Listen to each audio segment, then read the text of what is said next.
just had an awesome tour here at Sun Studio in Memphis. This is where Johnny Cash and Elvis and so many others got their start.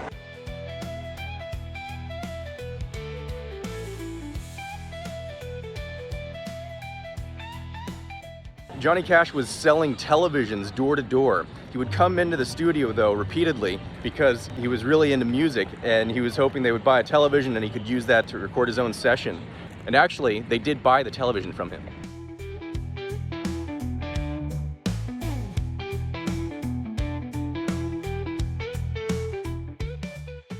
They also have an old radio station that they've dismantled and brought piece by piece to put into the museum. That was the first place where Elvis was ever interviewed on the radio, and it was the first place that his records were played. And it's also where the term smash hit was coined, because the DJ, if he didn't like a song, he'd take the record and literally smash it over the microphone. So at that time, it wasn't a compliment to be a smash hit. It was actually a negative thing.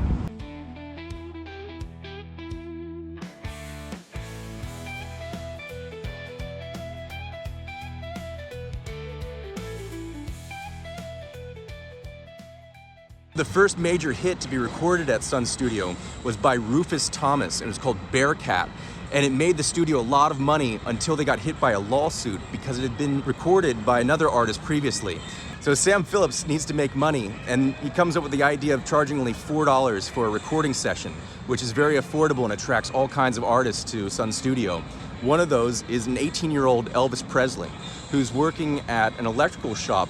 And Elvis saves up his money for a few weeks to save up the $4 for a recording session. Had it not been for the legal troubles caused by Bearcat, we probably wouldn't have an Elvis Presley recording at Sun Studios. And what's crazy is that years later, Elvis would re-record that song, and that would become Hound Dog.